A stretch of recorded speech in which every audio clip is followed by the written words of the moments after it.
Hello again, everyone. Welcome to episode number 3 of Calimesa Insider. I am City Manager Will Kolbow, for the City of Calimesa. So glad to have you on board this month. And this is probably the episode that a lot of people have been waiting for. When we first launched the podcast here, there was a lot of talk about, different topics that we'd be discussing in the future. And a lot of people were looking forward to the one where we talk about sheriff services. And it makes a lot of sense because public safety is usually one of the biggest, if it doesn't land at the very top for people, it certainly lands in the top 2 or 3 for most people because, that is a basic service that cities provide and that is expected of us to be provided. So that is something that certainly is something that is important to a lot of people, and it's usually in people's at least top 2 or 3, if not at the top of the list in terms of priorities for cities. So we will have our new sheriff's captain, Captain Petersen, joining us later in the podcast to talk about our services from the sheriff's department, talk about different things with policing, what comes with our contract, what that consists of, and things of that nature. So I'm looking forward to bringing that to you. But before we get into the meat of the matter, I just wanted to give you an update on a few upcoming events. And depending on when you listen to this, some of these things might have already passed. So coming up on Tuesday, August 8th, we are going to have the grand opening of Summerwind Park. That'll be our 3rd park in the city. That's going to be Tuesday, August 8th at 6 p.m. We're hoping that everybody in the community can come out and join us. We're going to have free food provided by Fire Rock Burgers and Brews, and so that should be I've been there several times, and they are great, and so hopefully you'll be able to join us there. Something else that we have kind of talked about a few times, but we've solidified some of the details. Our State of the City will be taking place on Saturday, October 7th at Mesa View Middle School. And as we've shared previously, this is not going to be your run-of-the-mill State of the City. We're actually going to have it as a festival for our community. The theme is touring our hometown. And I'm even planning to do a live podcast from there. And so, maybe some of the kids in the community can come and join me on the air here, and we can record that. I'm going to try to set it up where I can stream it while we're recording, and then I'll compile all of that because I'll probably go in and on and off the air throughout the day because it's going to be an event that's going to take place from about 10 to 3. So I'm not going to broadcast the entire time, but I may have different segments here and there throughout the day to bring to you. And it's in the plans right now. Obviously it's not been finalized, but there will be a dunk tank. And yours truly, if we do have the dunk tank, will be in said dunk tank. And I told my wife this, and she's already getting her funds together because it's not going to be free. You're not just going to be able to throw balls at the target to knock me in the water for free. There's going to be a cost to it, but it's going to go to a good cause. We're going to there's going to be one of the town's charities, or we're looking at possibly the Library Foundation as far as where that money would go. So it's going to go to a good cause, but you're not going to be able to do it for free. But my wife's already getting her money lined up for that. Our city tree lighting will take place on Friday, November 14th, right here at City Hall. So again, that's farther into the future, but I just wanted people to be able to put that on their calendars. And finally, our Christmas light parade put on by the Chamber of Commerce will be taking place, and this has been already officially solidified, and the city council has approved it already. This will take place on Saturday, December 2nd, so we're hoping that you can join us for that as well. Those are the first 2 events that I attended in my tenure as city manager, so to be talking about them coming up again means that I'm coming up to 1 year being with the city, which is kind of crazy to think because now I've been here for 8 months, and it's just flown by. It's been a lot of fun, been very challenging, a lot of different things happening at the city, and a lot that the city manager has to take care of because we do have a small staff here. So it's been a lot of fun though.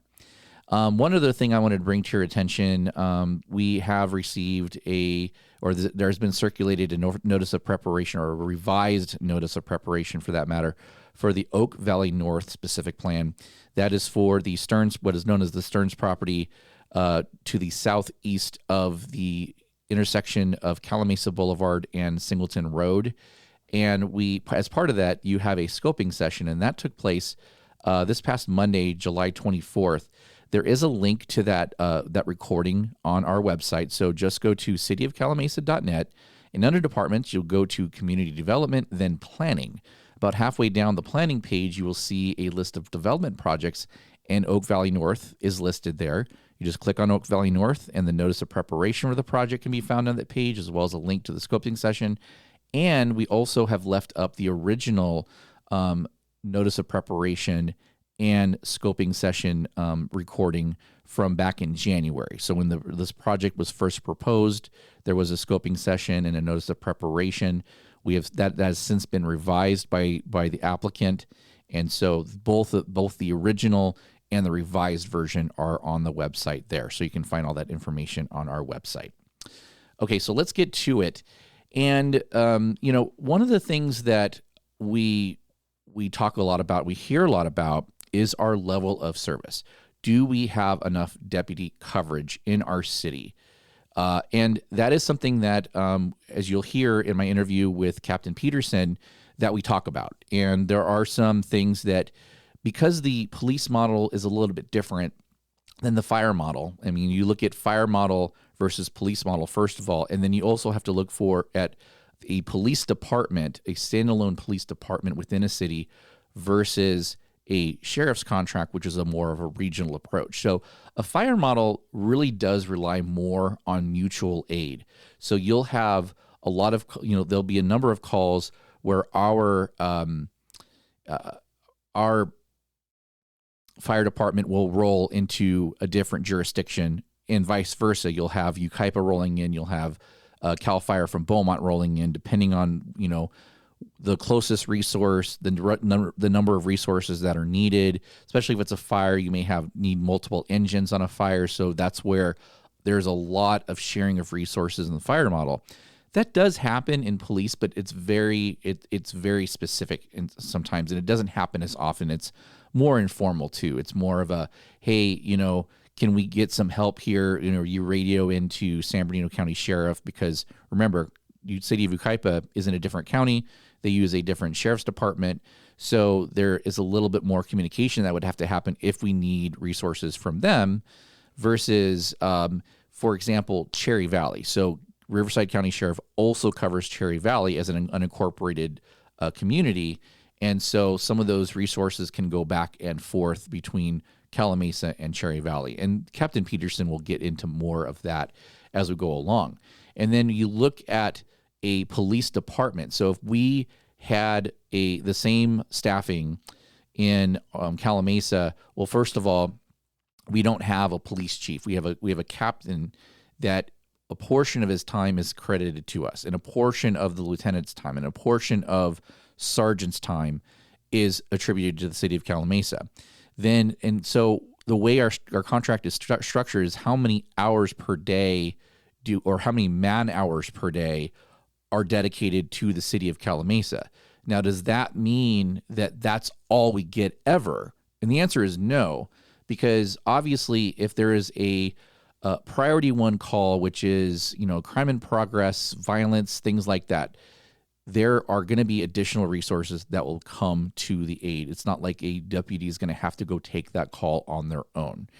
But there are some inherent timings on that, depending on the type of call and the availability of resources. And so that obviously is, I think, the thing that comes into people's mind. And so one of the things that we have done is we have the city council has formed a sheriff services ad hoc committee to talk about these issues, to wrap our head around exactly what these things are. Myself coming from a city that had its own police department and is a much larger city, the service type and the service model is very different. And so it's something that I've had to get used to. And Councilmember Manley, who is a police officer in another city, also is used to that same police department model. And so he's even trying to learn more about the nuances between how the sheriff's department deploys its resources versus what he sees in his day-to-day job with the city of Redlands. So It's something that is an ongoing conversation, and I think it'll shape what our services look like in the future. And again, all this comes into play with the available resources, and the contracts in Riverside County are a little bit different than San Bernardino County. San Bernardino County really delineates out the different ranks that you get, and so there may be a little more ability there to say, well, we need X number of FTE deputies more than we have now, and we can just add that, and it won't necessarily, it may or may not affect that overhead. But here, the price you pay has all of that built into the price. So if we increase the number of hours, for example, the number of man hours that we get from the sheriff's department, we also have to increase the amount of admin that we pay for, right? So the amount of oversight, the amount of all those things, the amount, the building rental, and there's all these different rates that go into it, which is why when you just add a certain amount of hours, number one, it has to work within their scheduling, right? So you can only do it in blocks of hours. You can't just say, we want to add 6 hours a day, because it doesn't work that way. They don't have a shift that would work for that. So you have to work in the confines of that. So usually it's done in 12 or 24-hour increments. When you start talking about 12 or 24-hour increments, that could add as much as $2 million to the contract. Even 12 hours would add about $1 million. And our budget surplus this year was only $600,000. So if you even take out all of the other things that we added to the budget, we probably would still be looking at a deficit position. So when you look at wanting to add those things, we understand the importance of that, and I think the city council really does get that, which is why the sheriff's ad hoc committee was formed.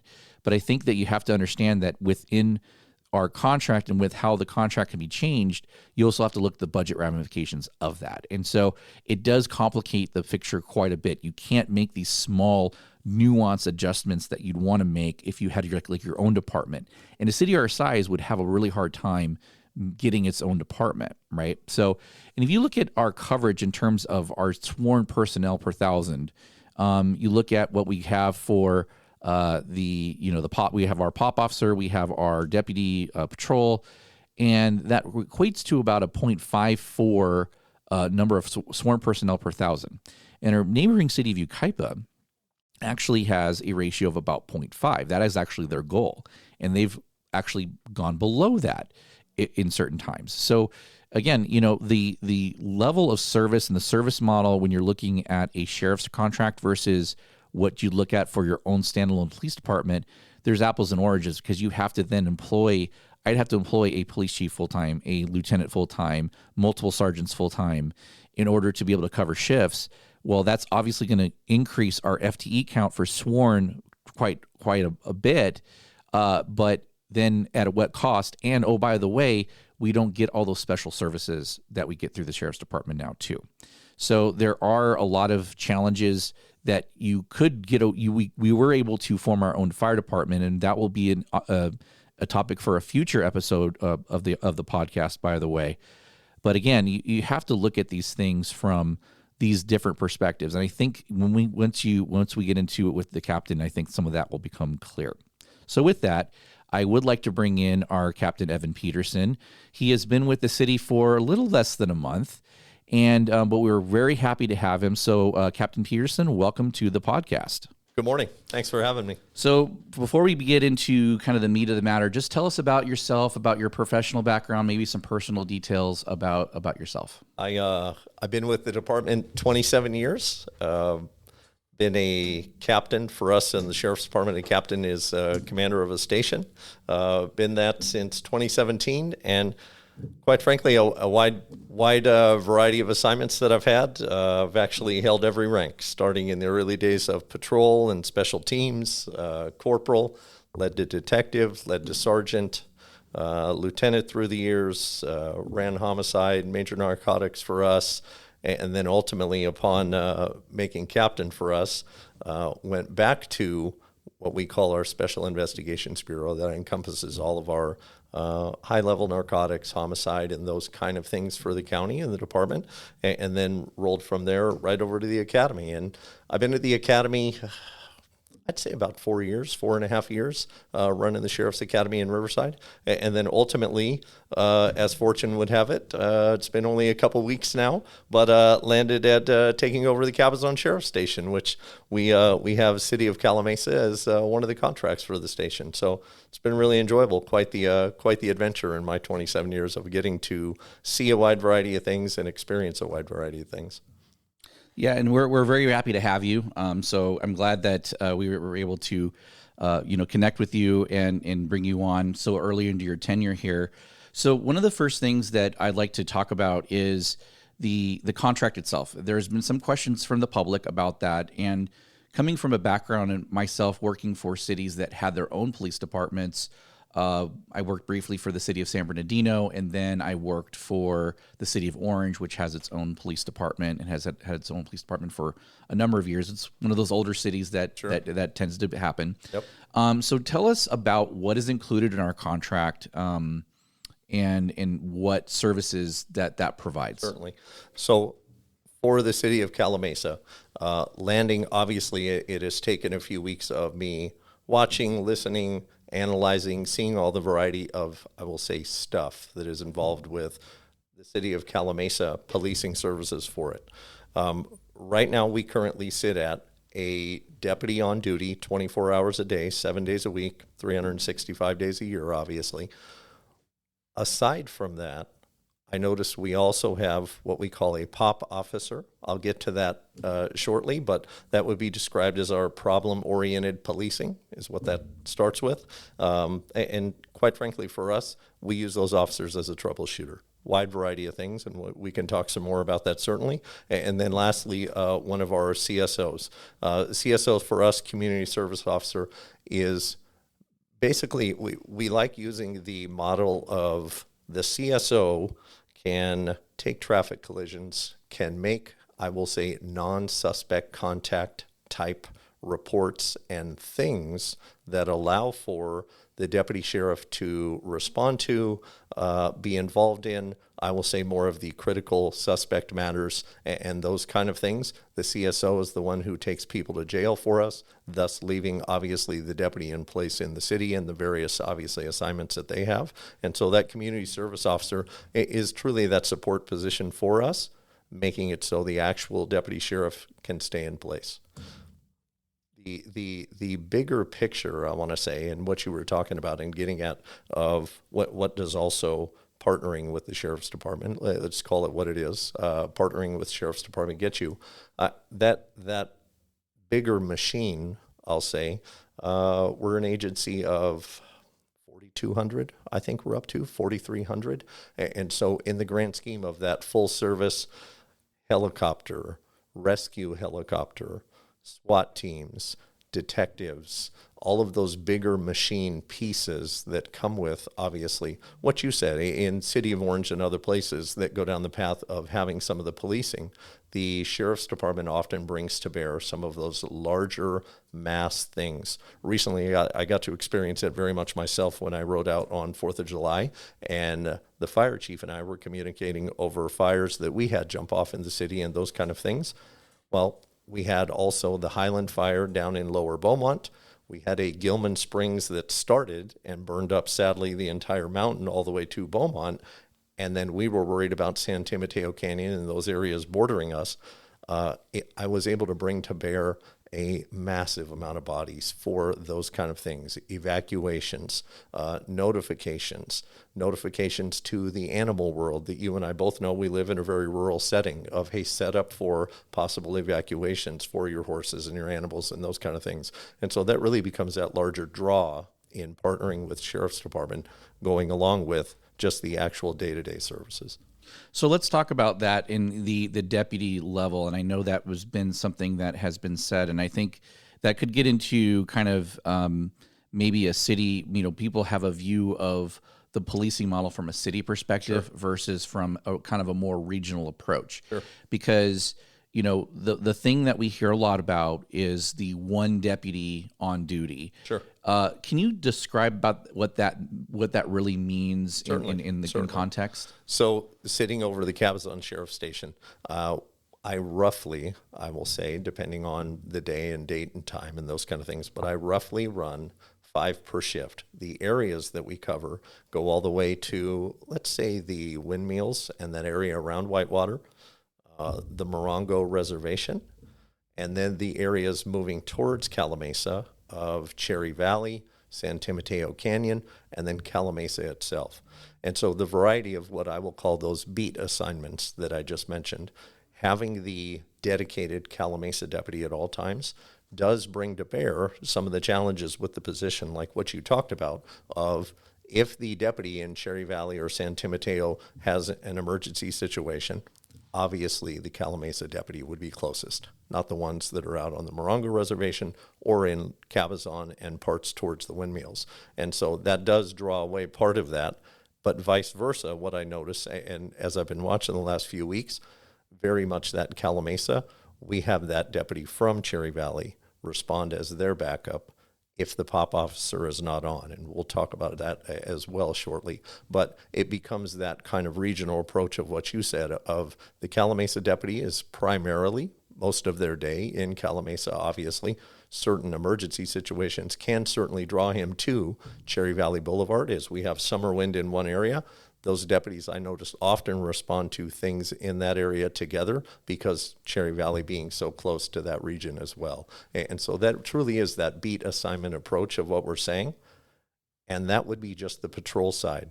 If we move towards the pop officer. Okay, let's talk more about what the pop officer does. That problem-oriented policing specific officer, it truly becomes a force multiplier for us of what I notice in looking at it, as the deputy is going to handle the stolen vehicle call, my keys, somebody rambled through my car at night because I left the door unlocked and they took my sunglasses.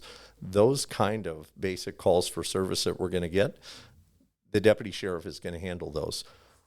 The pop officer truly becomes that force multiplier in the city of the 40 hours that they're here. I'll say the 4 days a week. We run roughly 410s for their schedules across the board. I run 12s on patrol is kind of the way it works out easiest for us staffing wise. The force multiplier of having that pop officer not just becomes then that Calimesa deputy's backup when obviously he's around and available, but he becomes our targeted specific problem solver. Perfect example I had is a woman at one of the mobile home parks called me yesterday, and we had a long talk about kids using and jumping into the pool at odd off hours that shouldn't be in a senior community. Those kind of things that I would rather have the deputy sheriff respond to the normal calls for service. That kind of thing is specifically what we use pop officers for. If we have homeless problems in the park, if we have wide variety of things where truly the definition in that title of a problem-oriented policing deputy, it becomes that person's responsibility for that. I see. Okay. So one of the things that, switching gears a little bit, at the most recent council meeting, the city council approved a contract with Flock, which is a partner with the sheriff's department. Can you talk a little bit about what that technology does, and maybe other technologies as well that policing has started to utilize to help do your jobs? Sure. As you have watched policing morph, as I have got to experience it on the inside through my career, of at one time we never had body cameras. And one of the biggest things, and it morphs right into our what I'll call flock cameras that we're going to talk about, having that body camera now takes us down a technological path in not just the public's expectation, I've noticed, Will, in, hey, I want to see it, or hey, you and I watch it on the news kind of thing, but it truly becomes that protector and cover for those people's incident, that person we're arresting, the deputy's protection. The training in what I've watched in our career has truly morphed to, hey, we want you to make a good movie, for lack of a better term. That is the reality. And so as I've watched us now take on body cameras through all of my policing profession and move it towards a more professionalizing of contacts with citizens and contacts with bad guys. I'll just call it what it is. Those pieces of making a good movie not only help us in analyzing how our actions are affecting arrests, the wide variety of things you and I watch in the news. It gives us instant access as managers, supervisors, and commanders to look at those kind of things now. And so those body cameras, they couple right with the public's expectation of ring cameras, of home security cameras, of the variety of things that everybody is moving towards. To it's not the old days of you and I's parents where I'll just say your word was good enough and that was it. We didn't have the technology in those days. And so truly, as I've watched it more through my career, if we have a problem at the city manager's house, what can we do in looking at the neighbor's ring cameras? What can we do in, maybe I had a deputy's body camera who happened to be down the street, and we got to look at the camera because we saw where he was and noticed 7 cars drive by on that body camera in a time frame that we're looking for. Those kind of things is what truly we're bringing technology to the forefront for us in helping solve crime. With the flock cameras, it became quite the system in policing. And I'll call it system because all of the cities around us, and quite frankly, the police agencies around us, those cities have gone to this camera system. I get a lot of questions on, oh my God, is it live recording me? I don't want to be live recorded and those kind of things. It's nothing like that. What we notice, and one of the true benefits, I brought it up at City Council, if we have a child abduction, if we have hey, my car was just stolen, what we have noticed is that flock camera, we can input a vehicle description. Most of the time, quite frankly, we have license plates. It's even better, obviously. It truly becomes that almost live action where we can get it on our phone, where we can get it on our computer, of almost like a breadcrumb trail. Hey, that vehicle just hit on the intersection of walk and don't walk. If we have deputies in the area, it's fantastic. Well, within a minute, now we get another ping. That vehicle just hit at, and so it comes in extremely, extremely handy, especially in our big stuff. I'll just call it what it is. In some of our violent crimes, in some of our abductions, and in some of our stolen cars, in not just a quicker recovery, but quicker identifying of where are they going? Where is that landing? And it becomes part of that network, because how it works is not just us and the City of Calimesa now coming into that network. All of our partners around us have the same cameras. And in fact, all of the other agencies in our region have the same camera systems. And so all of us get that instant communication and instant feedback of, hey, they're now showing at the I-10 cross of County Line Road, and getting us more of that regional approach to policing and solving crime.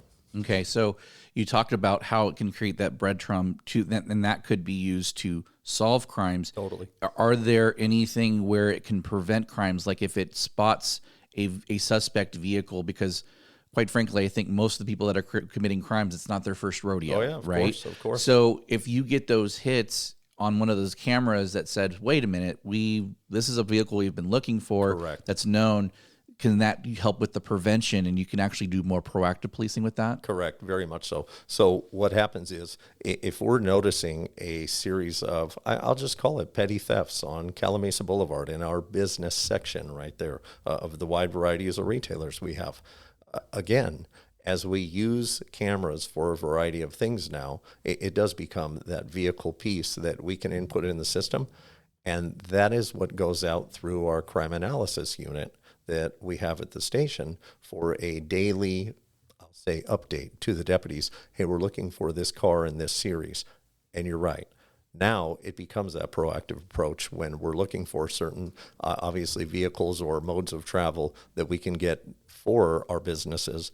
Oh, hey, there is that car. It's popping on a flock camera at the intersection right now. And then obviously we have those deputies, especially it becomes easier for the not just identify, but the capture and the then getting to some of those bigger issues solved.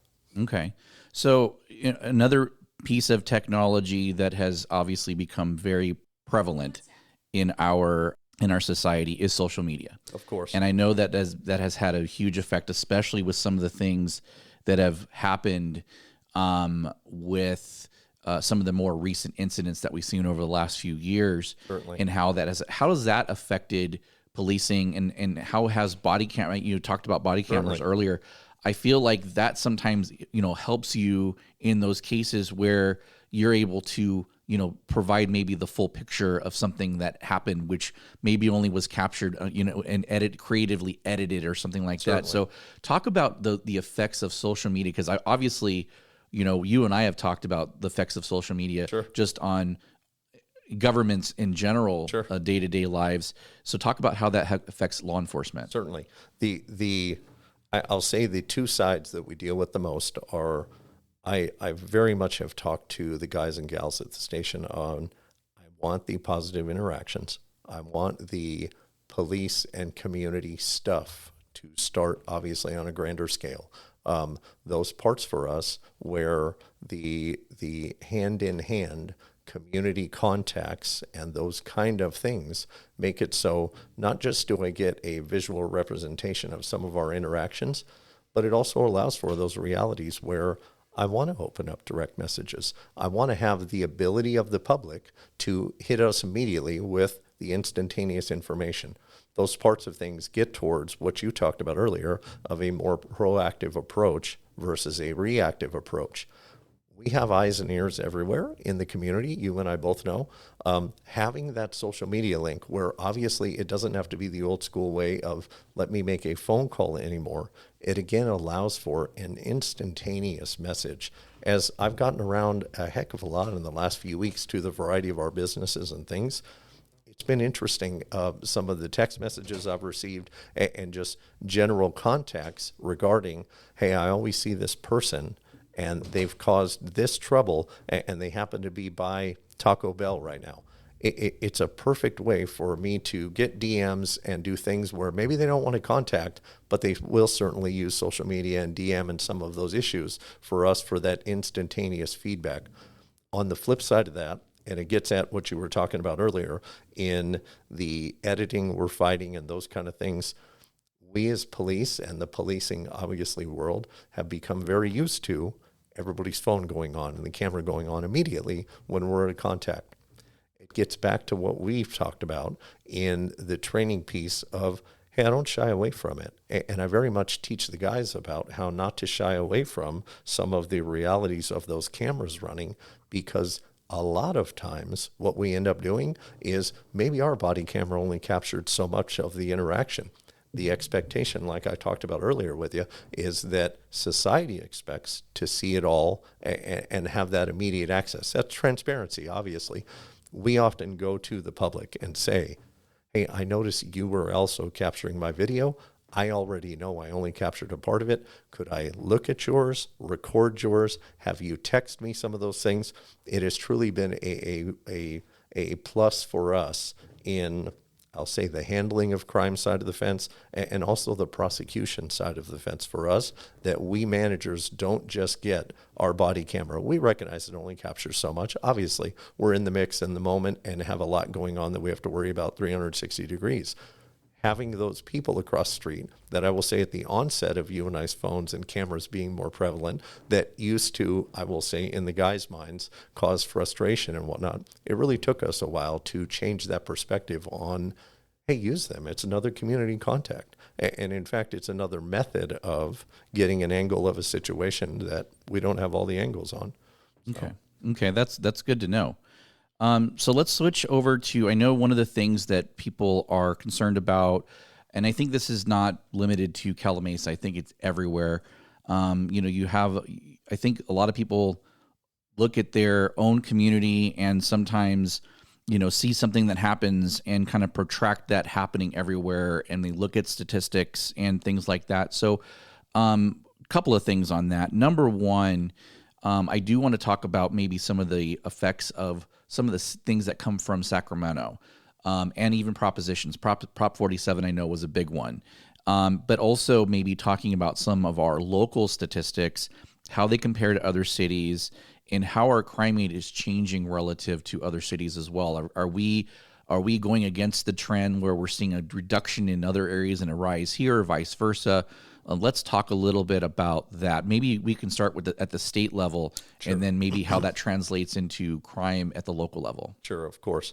So in some of those changes you referenced, okay, right, wrong, or indifferent, we made changes to the theft laws and the drug laws and some other things that we had stiffer penalties in the past, okay? That's truly what you're getting at on some of that. How it has changed for us, very much so, in a typical day, evening shift with regularity, I hate to say, is not just has those theft rates changed, making things that used to be a felony now misdemeanors, but in the policing model of things, it has made it so maybe we can't arrest people anymore, or if we do, they are out in a few hours because of the way, obviously, the system has now changed in what we can hold versus what we have to release. And so the very much the example, I've noticed it over and over for the guys on a local level of what you've talked about. Hey, that person just stole beer from our local liquor store. And the guys, I very much am big on get them out of the area. I don't expect you to give them a ticket, which sadly it's become, versus an arrest that it used to be. I don't expect you to give them a ticket right there and let them walk down the street. That doesn't solve our problem, obviously. We have a jail. There's a reason for it.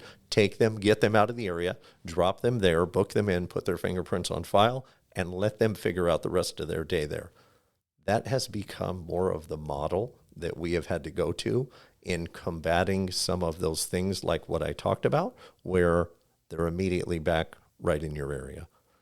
And is it sad that I'm saying I'm expecting the guys and gals to make it as inconvenient as possible for our bad guys, because that's truly where the legal system has gone? Of course I recognize that. But that is how the legal system has changed on things. Whereas when I was coming up, we could arrest people, they would stay in jail, they would be gone for a certain amount of days, and you would watch problems leave the area because obviously that person who repeatedly was doing beer runs or stealing cigarettes or the variety of other problems, that's just the start of it, they were in jail and they were out of the area, and you would see that reduction. Whereas now we fight the, yes, recidivism in, they're out, or they're not being held.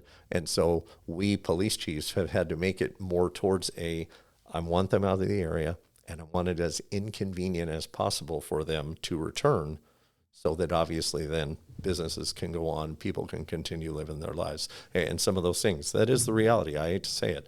The drug law changes. I recognize why, and we have had to look at both sides of not just legalization of marijuana, but drugs in general, and some of the things that causes and brings theft and other problems for us to a community, okay? I recognize the narrative from the state level as to what is changing for us. I can't hold people in jail like when I was on patrol, that my guys now. Again, when we find somebody with the variety of illicit drugs on them, and we could traditionally arrest them in the past, now it's a ticket.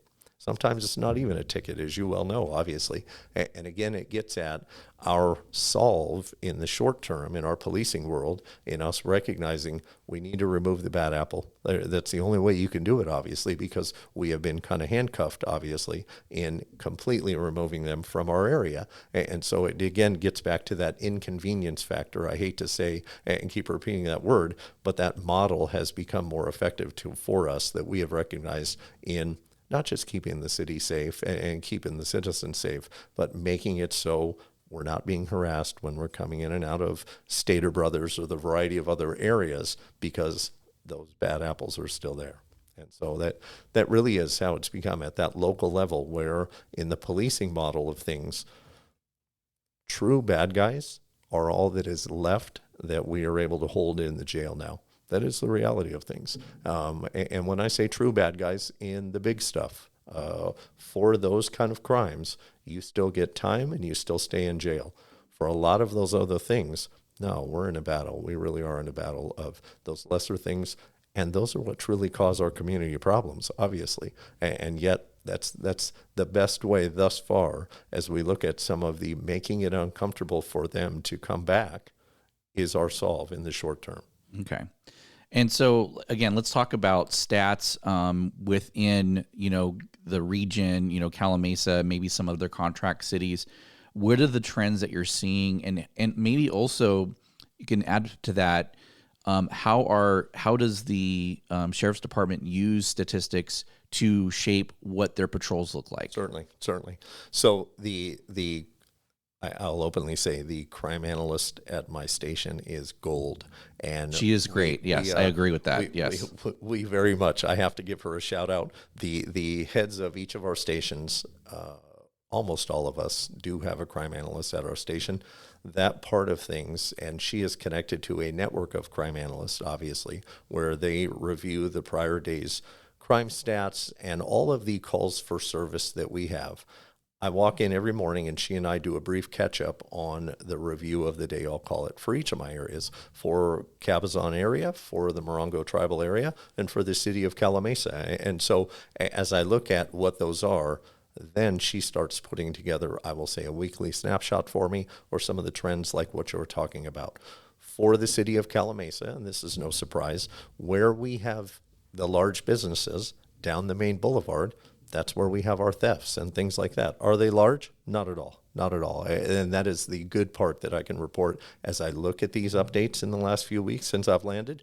But statistically, as you can imagine, that's where our businesses are. And so that's where those bad apples are going to gravitate to, very much so. The other side of the fence, as I have been contacted in the community about, I will call them vehicle burglaries, is what people have said.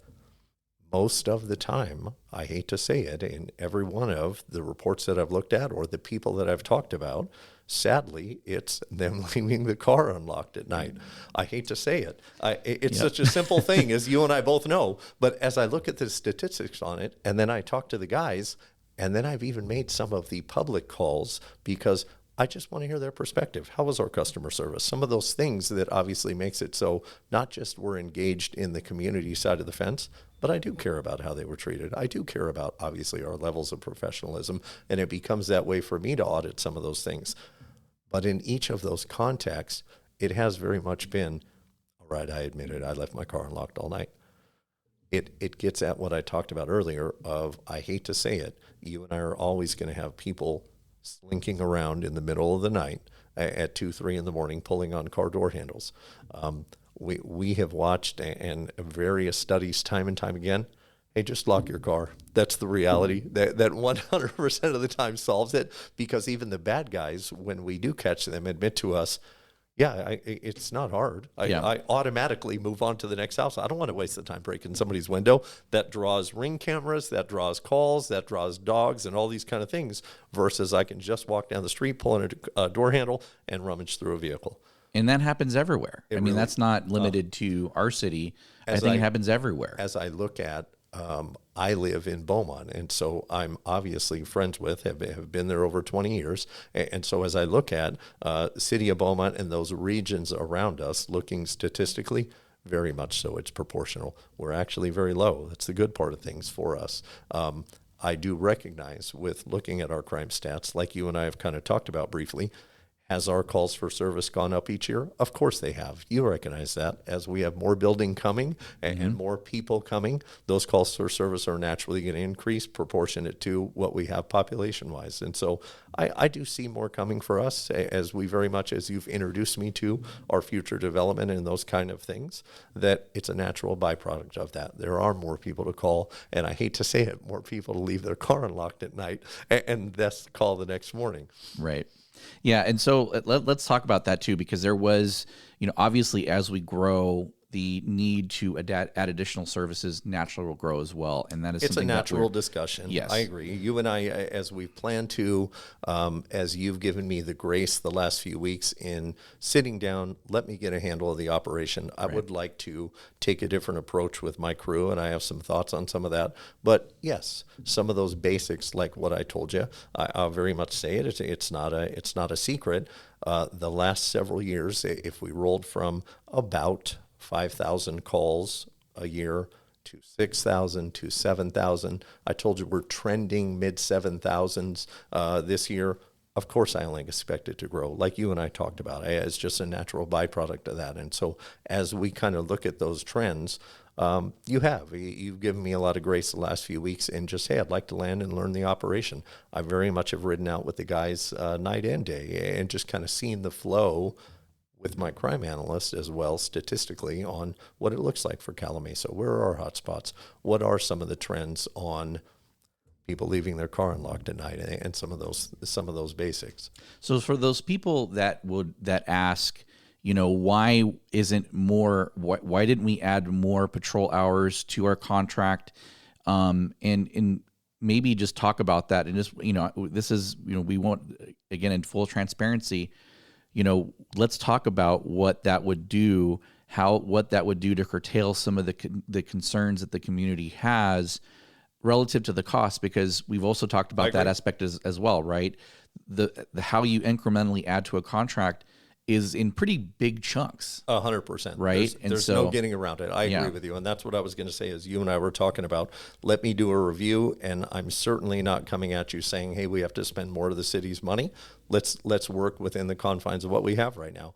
But those parts of what you and I discussed regarding population growth and hence people wanting more policing, it does become, how can we navigate within budget parameters, like you and I mentioned? And so those pieces where we spend roughly $2.5 million a year on police services, well, I also recognized for that money, as I mentioned earlier, all of those bigger picture things that you get. We get the immediate access of hundreds and hundreds of bodies, should I call on them, for our fires. We get the immediate access of all these things I recognize, yet incrementally adding a person, because what we're truly talking about that you and I have kind of mentioned is visibility. We want the visibility. The community wants the visibility. I very much wanted the visibility when I landed and I looked around at where are my units, how often are they in an area.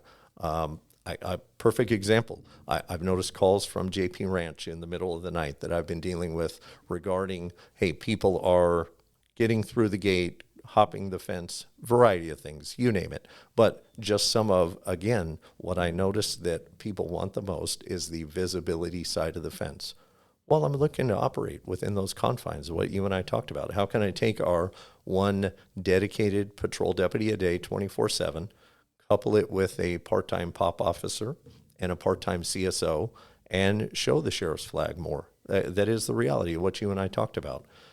Adding to any of that, as you and I discussed in some of the talks for our future growth, no, it is expensive.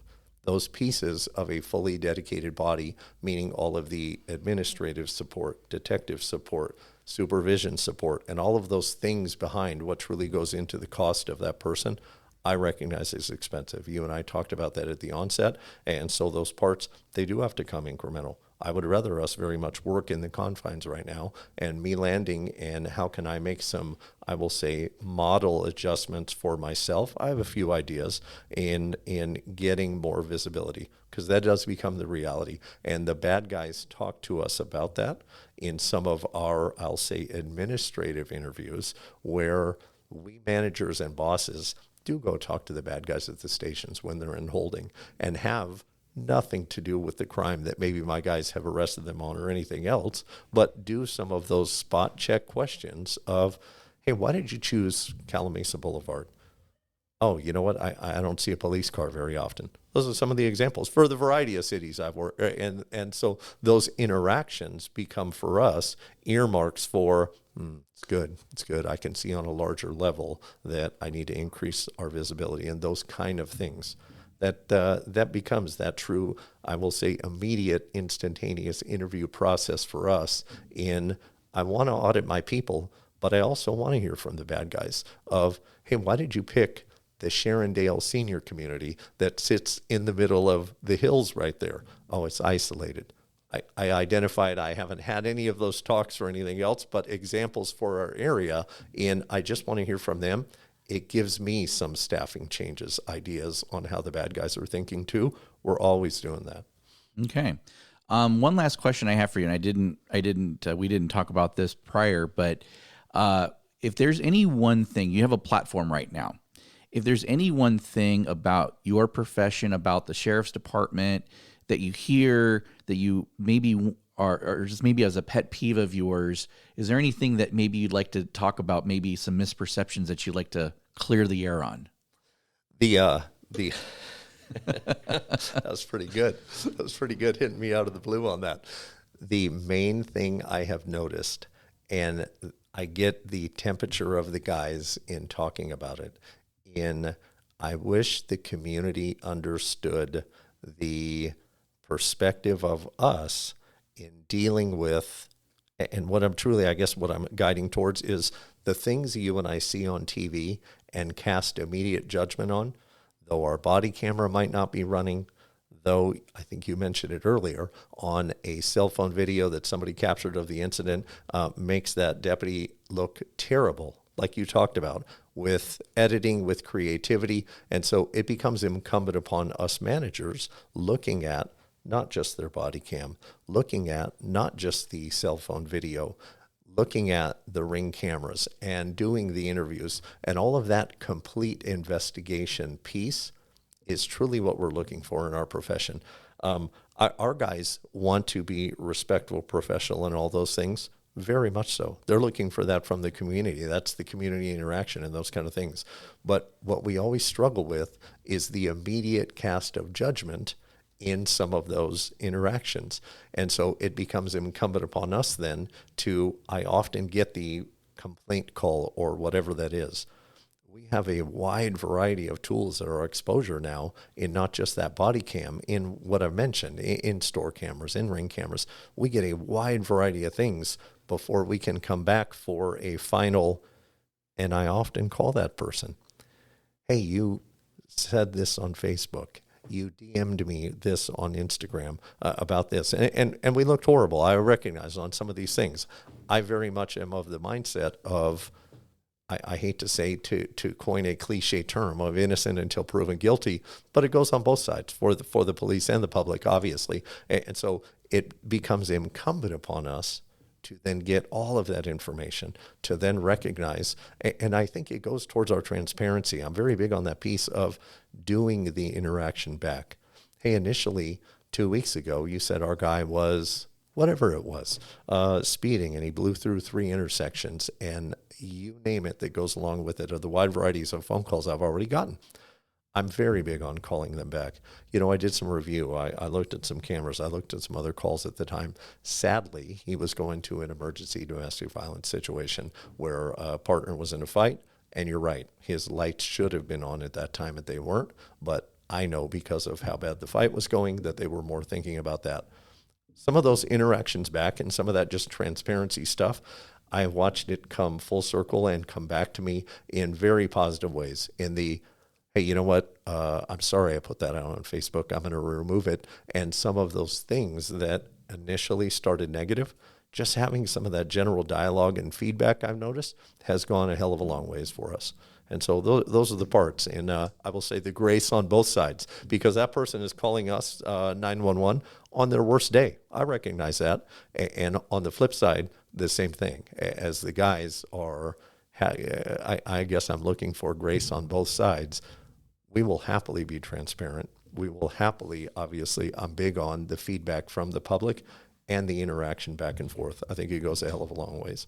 All right. Well, I thank you for your time, and I know I can speak for myself and the City Council that we very much appreciate our partnership with the Sheriff's Department, and we appreciate the work that you and your deputies do every single day for our city. So very much appreciated, and thanks for taking the time to join us. Thanks a lot for having me. And that's going to do it for our podcast this month. Thank you for joining us, as always. Future episodes, we're going to look at, like I said earlier in the podcast, we're going to look at the fire department. I want to look at capital projects. I know another topic that people have been interested in are the roads. And that's obviously a challenge. That's something that an ongoing challenge in our city that we're trying to tackle. I also want to talk about economic development and how we bring businesses and how businesses come to us. I think there's maybe some disconnect there. And we talked about it a little bit at the land use workshop. And I've mentioned that before on the podcast. If you haven't had a chance to check it out on our website. It was took place on April 22nd. So if you look under agendas and minutes, you will find a link to the recording on that list if they're for the April 22nd meeting. Our city council meetings take place every first and third Monday of the month. Please visit our website at cityofcalimesa.net to find links to all of our social media pages where you can find news, updates, and information. You can subscribe to the podcast on your favorite podcast catcher. Just search for Calimesa Insider on that catcher, or just visit cityofcalimesa.net and look for the City Manager podcast link on the homepage. So until next time, stay safe, and I will talk to you again next month. Thanks for joining us.